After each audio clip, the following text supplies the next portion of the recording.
Yeah, and so really lovely to be, yeah, thank you. Lovely to be here in Shrewsbury, visiting you all in Shrewsbury. I did visit Shrewsbury and stayed in Abayana and Saravantu's lovely house and looked after their crazy cat a few years ago. And then me and Vajradevi met, and I went round to her house and Vajrapriya's house, but she forgot to take me to the centre. So I came so close to being at the centre and then never came in. So it's lovely to be here now. And yes, it's great to be introduced by Vajradevi. After all our years together, I don't think that's ever happened. But she and I got to know each other.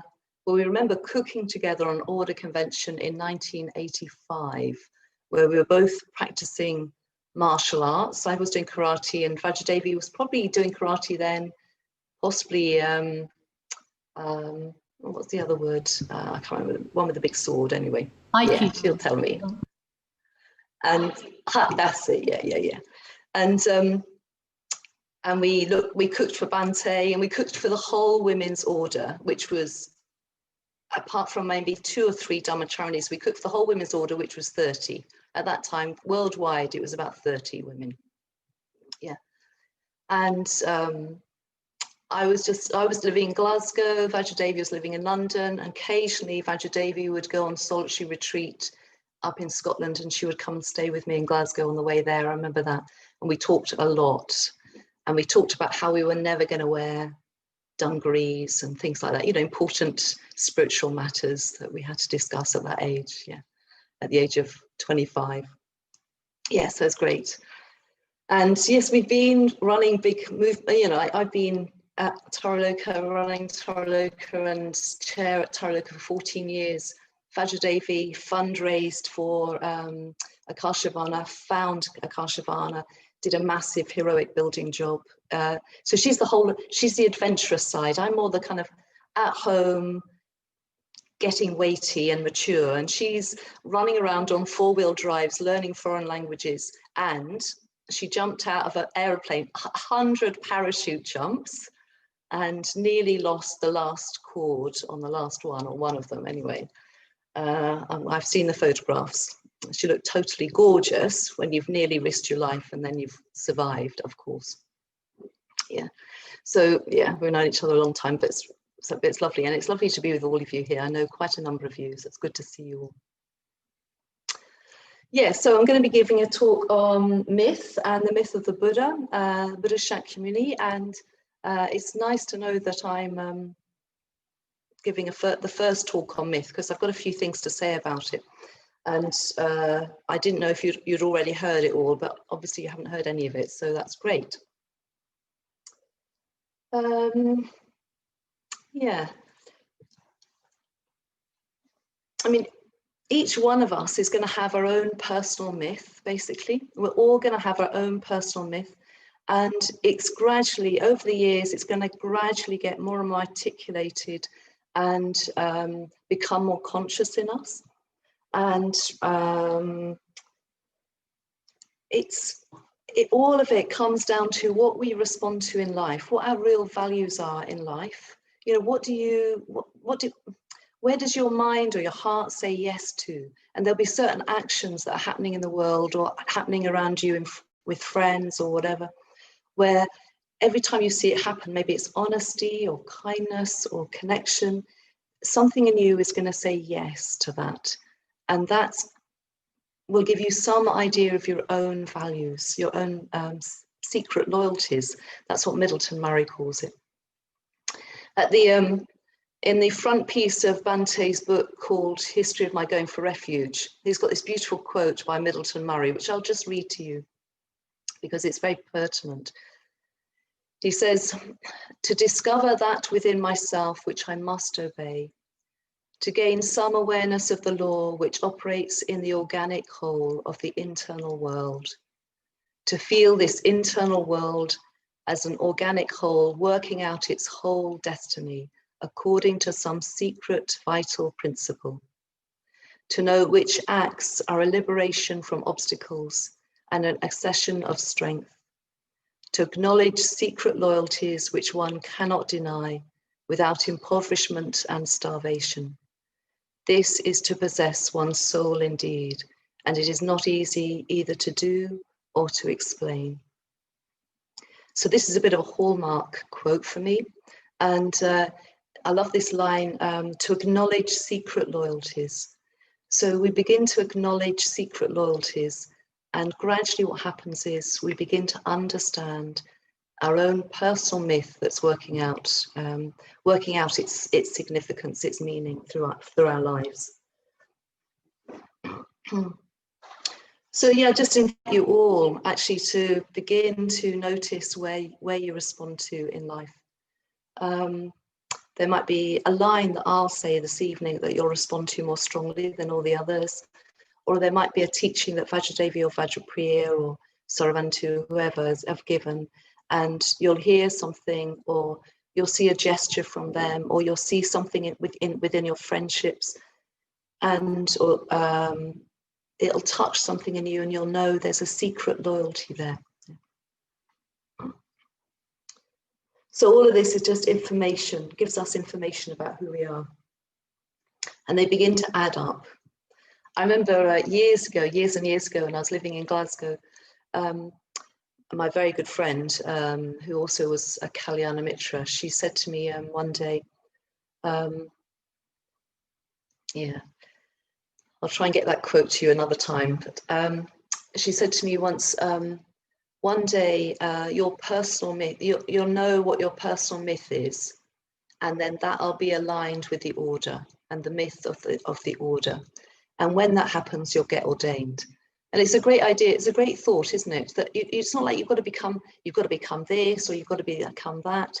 All it is you've got a personal myth, and if it coincides with the myth of the order, then you get ordained. That's as easy as that. It's just so simple. Yeah. So as you gradually kind of articulate that, it's going to be what? It's going to be the myth of the healer, the myth of the teacher, could be the myth, or Bante's personal myth is probably the myth of the translator, and he's translating from the Pali to English. He's translating from Indian culture to Western culture. He's translating from medieval, if you like, a historical text to modern day views. So he's a translator, and he very much connects with the myth of the translator. Yeah, so myth can be seen as a bit of a story, if you like, almost a fantasy. You might even think, oh, it's just a bit of a fantasy. It's some sort of weird sort of story. It's like animations that you see on television. They're all a bit mythical, but what has that got to do with my life? But actually, myth it's a really big driver in our lives. It's a really big driver. It's actually what gets us up in the morning. A myth can get us up in the morning, can give our lives meaning. In fact, actually, if you have a very negative myth, it's what keeps you in bed in the morning as well. So yeah, myth is a very, very big driver in our lives. And these myths are going to be very much based in value. So it's creating a life of value, a life based in value. So yeah, so we need to learn to recognize what that is for ourselves. So my myth, yeah, it's probably, well, it's certainly the myth of the Buddha. The myth of Shakyamuni is very significant in my life, and it was the visualization of Shakyamuni that I took when I got ordained, so that in 25 years ago. So this evening we're just going to talk a little bit about that, and then I'm going to lead us in we're going to have a breakout groups, and then I'm going to lead us in a visualization of Shakyamuni. So the myth of the Buddha, or the myth of Shakyamuni, is the myth of enlightenment, or it's the myth of human potential. Let me put this up here. Yes, the myth of human potential, or the myth of possibility, the possibility in our lives. It's an ultimate goal, but mostly I relate to it as the myth of human potential. It's a very, very optimistic myth. it's telling us where we could go, where we could become as human beings. So Bhante said quite a lot about this. I'm just going to read a few quotes from him. Quite a number of them actually, most of them are coming from that little lecture that he's done called The Ideal of Human Enlightenment, which is a very old, very, very old lecture, but it's a great lecture. He says, in order to grow, in order to develop, human beings must have something to grow into. They cannot grow unconsciously as the plant does. They must grow consciously. We may say, in fact, that for human beings, growth means growth in consciousness, growth in awareness. This is why man needs an ideal, not an ideal for this or that aspect of themselves, not ideal for themselves simply in terms of this and that relationship in life, but an ideal for themselves as a whole being, as a whole human being. And then he says, this ideal must be, it must be a natural ideal, not an artificial ideal. It must be a natural ideal that comes from inside us, not an artificial ideal that we inherit or take on from the outside. Okay. And he says enlightenment is a natural ideal that we can take on, and it's one that's ultimately very, very satisfying. It's like it gives us a clear direction about where we're going. It's very, very satisfying. So for me, the myth of Shakyamuni carries the myth of self-development, of human potential, and it's an ideal of the whole of me. I've learnt through my gradual articulation of my own myth that I'm someone who likes to be stretched. 14 years as chair of Taraloka, 20 years living at Taraloka, so far 5 years at Adhisthana through some quite turbulent years. It's all quite a stretch. And I think this is partly because I'm somebody who can be reasonably successful in life, and things can go quite well for me. So in some ways, I needed something to demand more from me. I wanted to be demanded more of, yeah.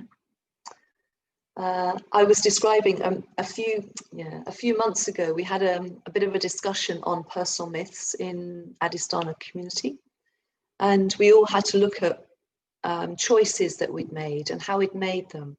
And a few of us looked at relationships that we'd had and how we decided on relationships that we'd chosen to have.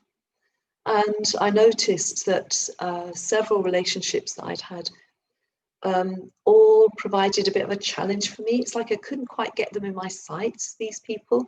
They were always a bit bigger than me in all sorts of different ways. And I thought, oh, this indicated I was somebody who liked to be stretched, that I wanted to sort of grow into something. And I wanted that to be drawn out of me. And maybe that does say something about the path that I've taken in terms of the path of responsibility that Vajradevi was mentioning. Yeah, so I'm motivated by the idea of continual learning and development. And this is very important to me. Basically is what gets me up in the morning. Otherwise life just gets very, very flattened out. And I'm quite a nihilistic person. So if I don't have some sort of significance or meaning that I'm working with, then life starts looking very two-dimensional to me. Yeah.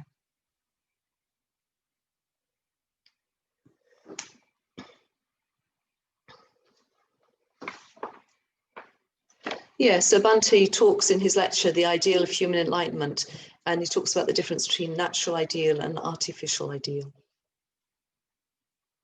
So I'm just going to read a little bit more from that and then talk a bit more.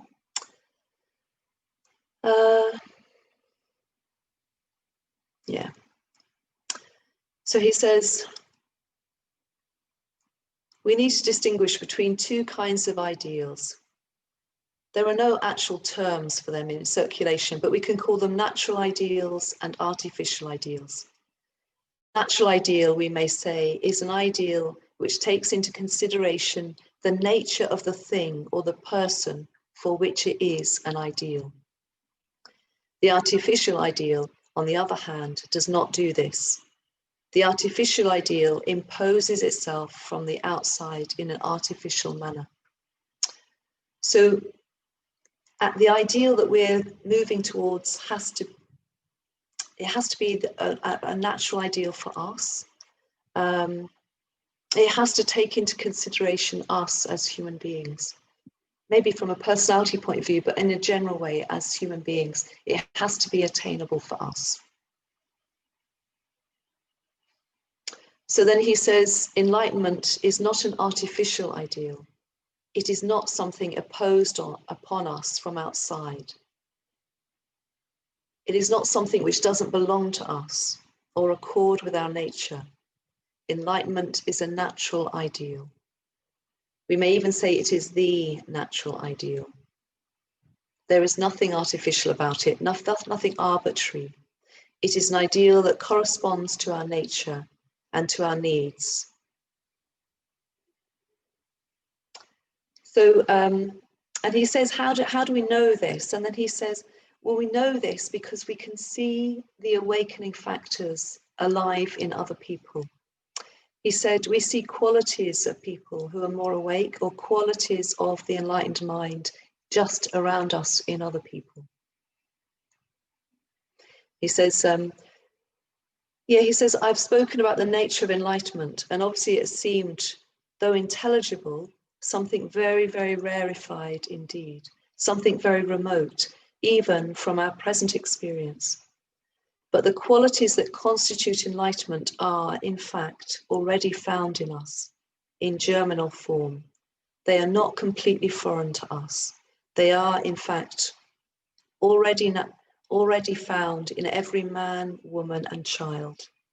There is something, there's some knowledge, some experience of reality, however remote, however far removed, some feeling of love and compassion, however limited and exclusive, and some energy, however gross and unrefined, however conditioned and unspontaneous. All these qualities are already there to some extent. So the seed of enlightenment is there, it's just there in us, and it's in the people around us. And we respond to that in other people. Okay, we're inspired by other people. We're moved by other people. All of that is us responding to the values that we're seeing embodied around us. Yeah, so it's a very large ideal, a very lofty ideal. But it's also a very optimistic, grounded myth. Yeah, it's something that could happen to us. It's something if only we apply ourselves and make the effort. Yeah, where so often we take on sort of myths or ideas about who we want to be or who we want to become that isn't that grounded in us. Yeah. When I was a young woman, I always thought, when I was a young teenager, I loved, there's a woman in town and she always had all this fantastic hair and beautiful clothes. And I had this idea that maybe one day when I grew up, I'd become like her. But I never had big hair. I always had sort of, I mean, hair's all right, but it was never big hair, you know, like this woman that walked through town with big hair and a fantastic dress and stuff like that. So, you know, we've got to be grounded in who we are. We've got to be grounded in ourselves and where we want to go. Yeah. There's yeah, just before I was ordained, I was very, very affected by a particular teaching from the Dharma. Up until then, I'd been quite unfocused, maybe, in terms of what my own personal myth was, or in terms of where I was going, even spiritually speaking. Although I'd been practicing the Dharma for 10 years, by then there was still sort of, I don't know, I still lacked a certain kind of shape to my life, or shape to me. Anyway, during that last year, I mean, there were so many things that happened to me in that last year before I was ordained. I nursed my father through his death, and he died of cancer when he was, I think, maybe 56 or 57. And I spent the last 3 months with him. And by then, all the friendships I'd had in Glasgow were 10 years old.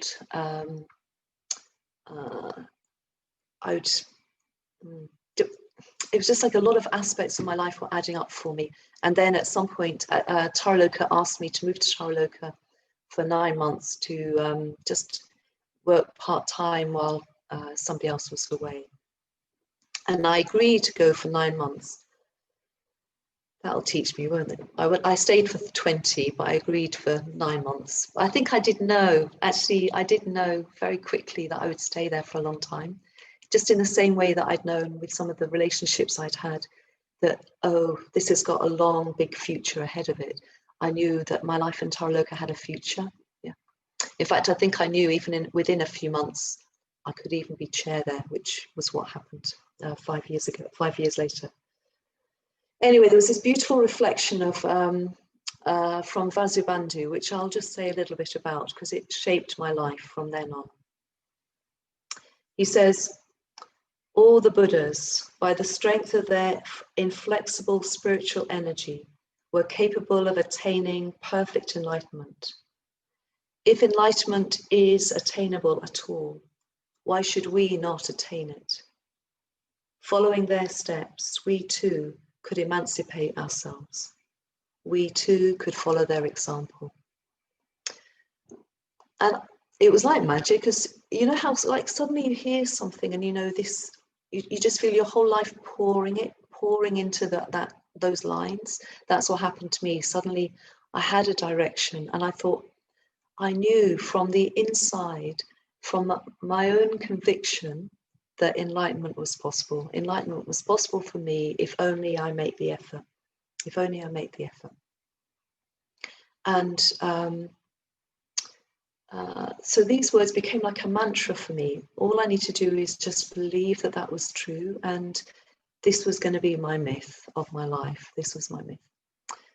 And from then on, of course, the Buddha Shakyamuni was in my life, and for many, many months after that experience, I was living in his presence the whole time.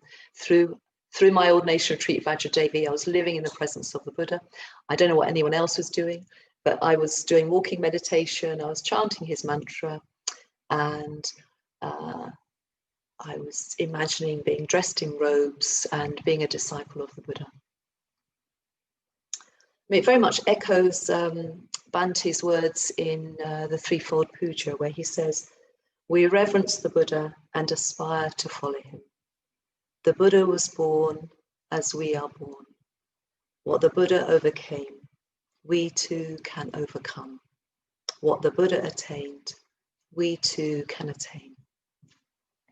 There's this very amusing story once of Bhante being out somewhere, traveling somewhere, and there's a wishing well, and he takes some coins out of his pocket and he throws some money into the wishing well. And his companion says to him, have you just made a wish for enlightenment? Have you just wished for enlightenment? And he said, no, I've wished for £1 million. And they said, I thought you'd wish for something spiritual. And he said, no, he said, enlightenment is guaranteed if we make the effort, but to receive £1 million is much more dodgy. And it's just very nice. It's like there's a lot of things that happen in the world that are out of our control, but enlightenment is maybe much more in our control than we realize. Yeah, so another thing is that this myth of enlightenment is not the myth of perfection. I need to make this very clearly. Yeah, it's not the myth of perfection. It's not trying to become perfect. In fact, I tend to think of perfectionism as just a state of ignorance. So you can have that on recording. I mean, basically, perfection is unattainable, and it's an artificial ideal which we take on from somewhere else. I don't know where we've taken it on from, but we've taken it on from somewhere else. So whereas awakening or becoming liberated is something within our means, and that's completely different. And in fact, I remember stepping out of the shower one day at Taraloka and thinking, I don't have to be perfect. I just have to see things as they are. And that is simpler, if you like. That is easier to do. So perfectionism can leave us in a no-win situation. In fact, it always leaves us in a no-win situation. But engaging with a big vision, a big myth, puts you in a very optimistic and relevant sort of relationship or path to an ideal.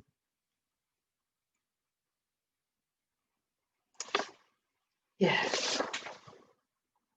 So I'll just say a little bit about the Buddha. I mean, you all know about the Buddha, so I'm not going to say very much about him. I know you do know about him, but I might as well bring him in a bit more. So who is the Buddha? So the Buddha is a guy who lived 500 years before BC, before Christ. He grows up, has an existential crisis, leaves home in order to answer the problem of life. Right? So he goes forth. He goes forth with a lot of courage and determination, and with a huge or great inner integrity. So he's able to navigate all the contemporary spiritual teachings that are available to him. He surpasses some of his teachers. He practices what seems to be working for him, and he navigates the worldly winds of fame and success.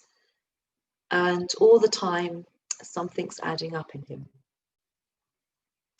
And then he begins to follow much more his own intuition and less the teachings of other teachers. And through that following of intuition, he gains what he calls freedom, liberation, enlightenment. He sees things clearly. And we can learn about the Buddha through the Pali Canon, well, through all the suttas. And I haven't read this book, but somebody recommended Vishwapani's book to me recently. Is it The Life of the Buddha? And yeah, that's great. And also Nana Moli's Life of the Buddha. It's really excellent. And you can also have contact with the Buddha or contact with this myth of enlightenment. Through dwelling on those words of Vajradevi, just what the Buddha attained, I too can attain if only I apply the effort. The Buddha was born as I was born. What the Buddha attained, I too can attain. Just say these over and over again. And, just really take it on a bit more. Like, what does it mean to take that seriously? What does it mean to put that at the center of your life? There's this beautiful sutta in the Sutta Nipata named Pingiya. And the guy that's speaking is an old man. Pingiya is an old man. And he loves the Buddha. And he can't spend any time with the Buddha because he's too old to move around and be with the Buddha in that sense. So he just imagines him. He just imagines him all the time. And he says, with constant and careful vigilance, it is possible for me to see him with my mind as clearly as with my eyes, in night as well as day. Physically, I cannot be with the Buddha. I cannot move like that. My body is old and decaying, and my body is weak. But the driving power of purposeful thought propels me with it without break. And then he hears the Buddha say, Pingiya, other people have freed themselves by the power of faith. You too should let that strength release you. So we can have contact with the Buddha through our imagination as well. And I'm going to be leading us through a visualization of the Buddha, the sort of visualization that I do myself. And we need to kind of begin to understand what our myth is. So for me, it is this myth of potential. It is this myth of learning and of growth. It is an absolute optimistic human goal or a myth. It's not the myth of perfection. It's not the myth of something like a god or goddess or something like that. It was important to me that the goal or the ideal was embodied in a human way. So I've got a sort of few questions that we could ask in the group, and I'll just say what those questions are, and then I'll just finish with a little quote from Bhante again. So I thought in our groups we could look at 3 possible areas, or maybe all of them. Where does a faith response show up in your life? Okay. What actions and values do you respond to?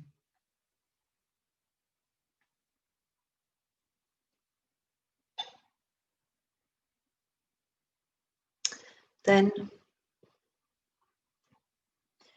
if you really believed that enlightenment was possible, how would it change your life?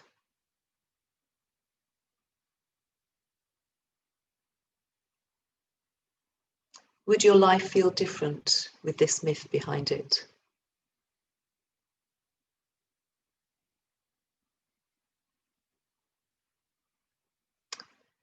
And also for you, is the myth of enlightenment or the myth of freedom or the myth of awakening, is this a natural ideal or an artificial ideal for you?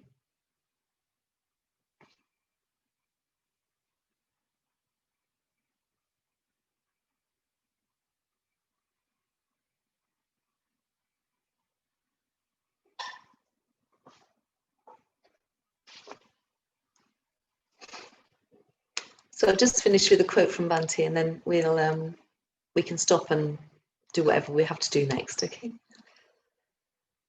So Bhante says at the end of that lecture on human enlightenment, he says, nowadays we have to recognize that many people are skeptical about ideals, and especially so perhaps about spiritual ideals, about the possibility of transforming the real into the ideal. Buddhism, however, is not skeptical. It has faith in the ideal, faith in the spiritual ideal, faith in the ideal of human enlightenment.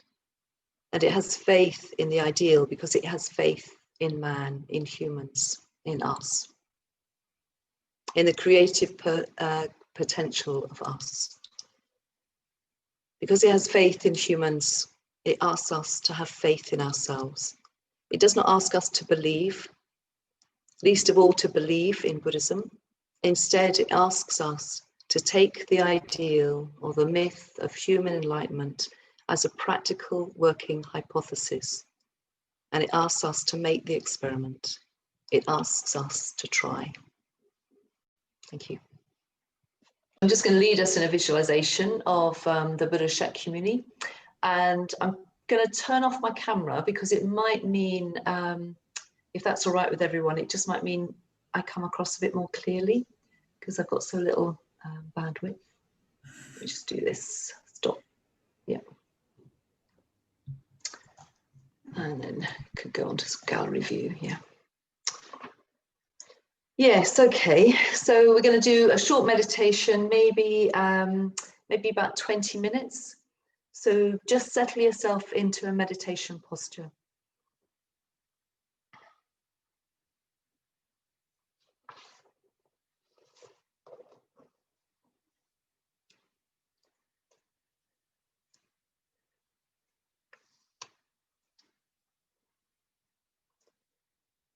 And you can just imagine yourself at this moment or in the imagination calling to mind this beautiful Indian blue sky, this expansive blue sky. Just allowing your mind to fill up with the blue sky. Just it's a kind of quality of shunyata, of conditioned co-production, like anything can arise. Form is just very loose, Anything can arise within that blue sky.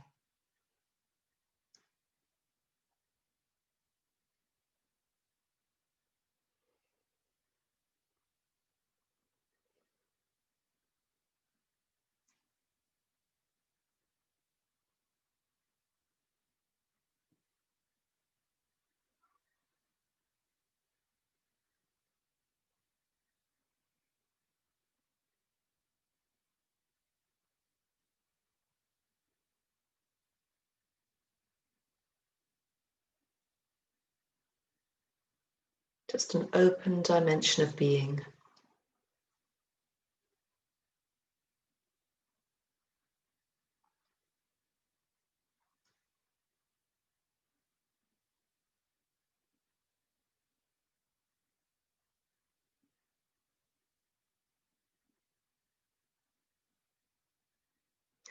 And below the blue sky is a field, beautiful cornfield or grassy field with flowers, and a great overarching Bodhi tree that appears in the midst of it.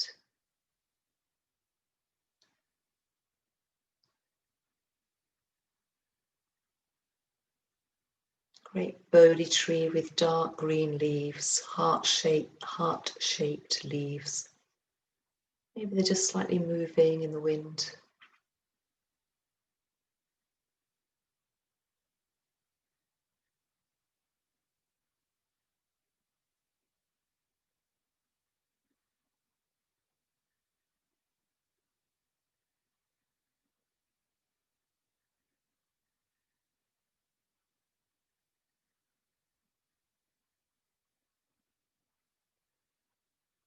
You can just imagine enlightenment or an enlightened being arises within the midst of humanity, in the midst of these ordinary conditions.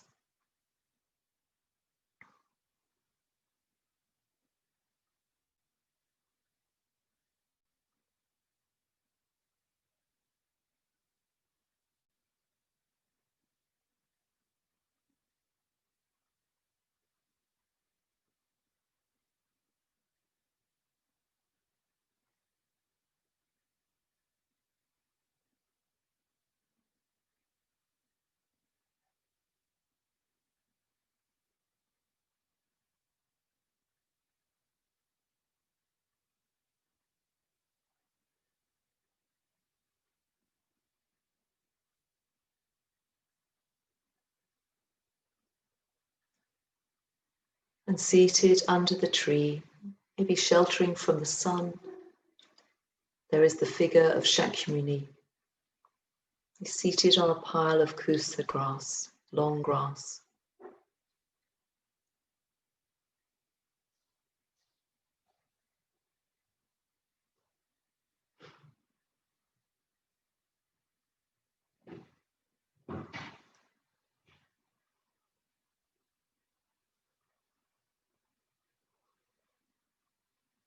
Maybe you're seeing the Buddha face on, or maybe just in profile.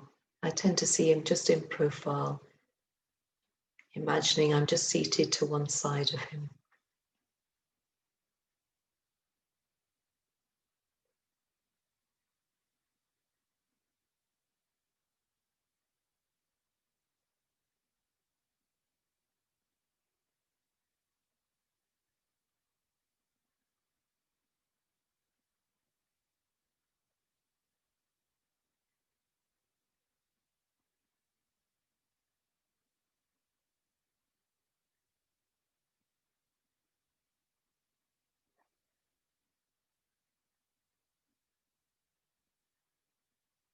He's wearing the saffron robes of a mendicant,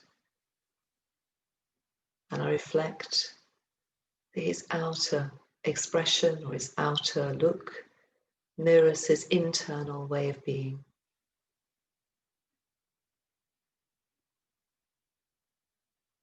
There's a quality of authenticity in the clothes that he wears.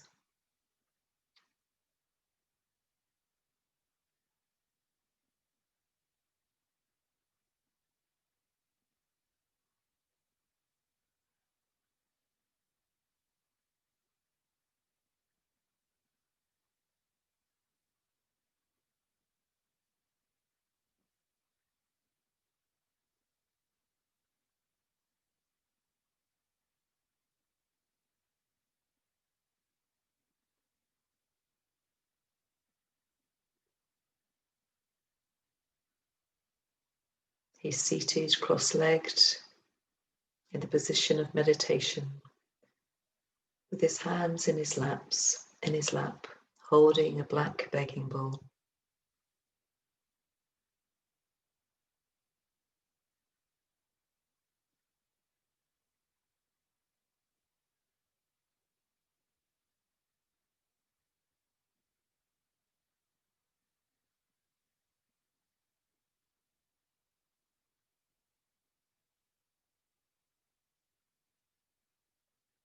The begging bowl of a renunciant.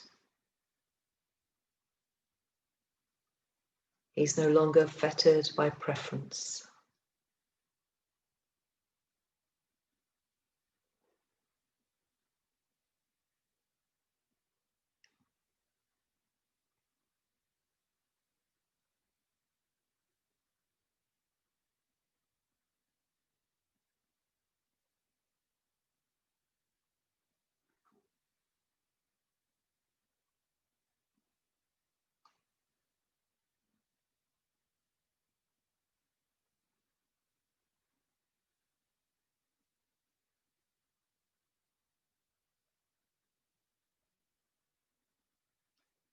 Sitting just in the company of the Buddha, sitting in the presence of the Buddha,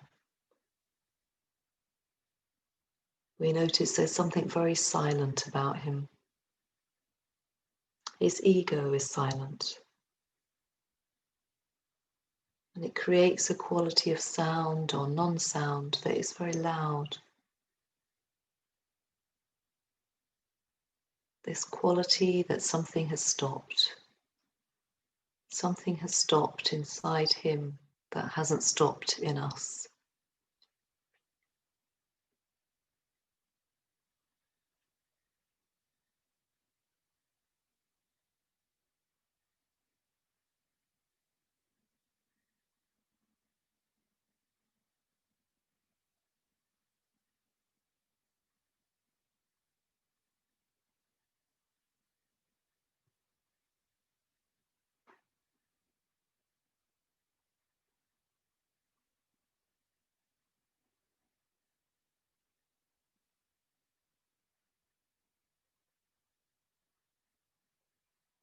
His face is very radiant, very quiet.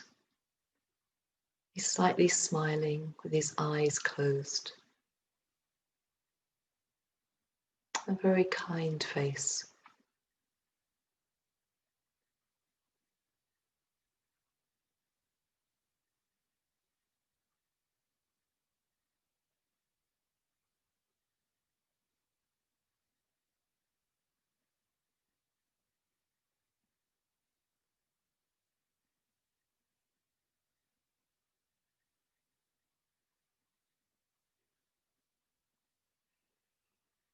And in the silence that he embodies, the quality of light coming off him, carrying all his qualities of kindness, honesty, energy, Kalyana Mitrata, perfect view. And we feel this as it irradiates from him. And we sit within its presence.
And from within that silence, we hear his mantra.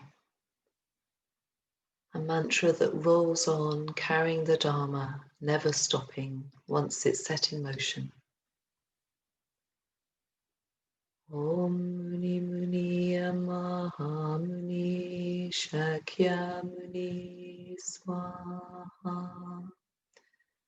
Om Muni Muni Maha Muni Shakyamuni Swaha. We hear the mantra rolling out, carrying the Dharma with it.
Then the mantra gradually fades back into the silence of the Buddha.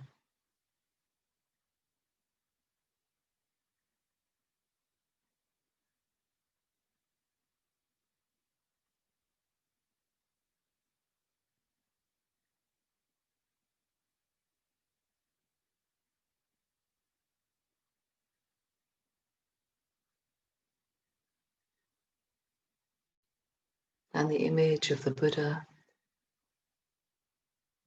gradually fades back into all the conditions of the tree and the field, just all those natural conditions that usually surround him.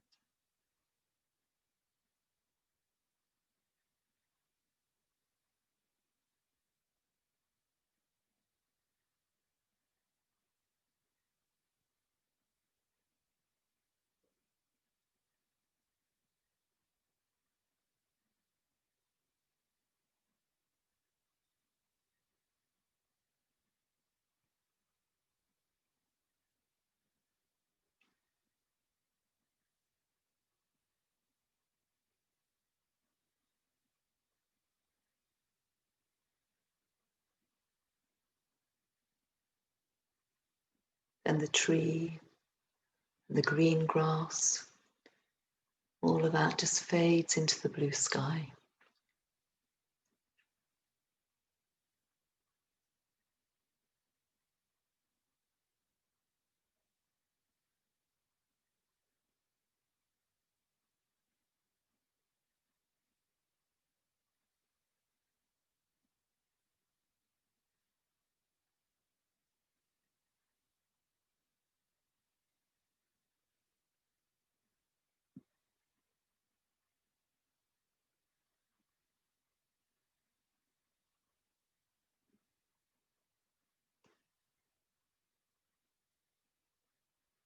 That blue sky that holds everything, the myth of enlightenment,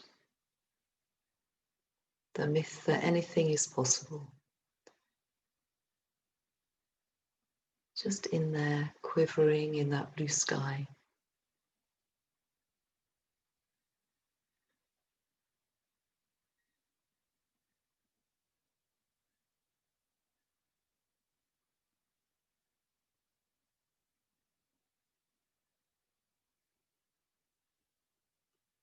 And we feel that sense of potential within us.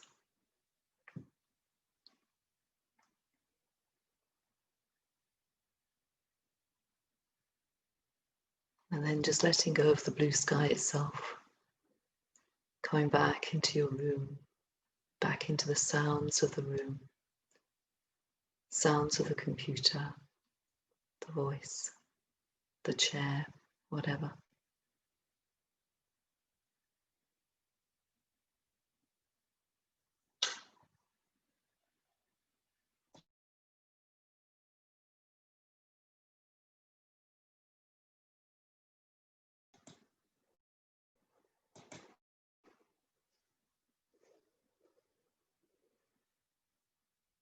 When you're ready, just opening your eyes.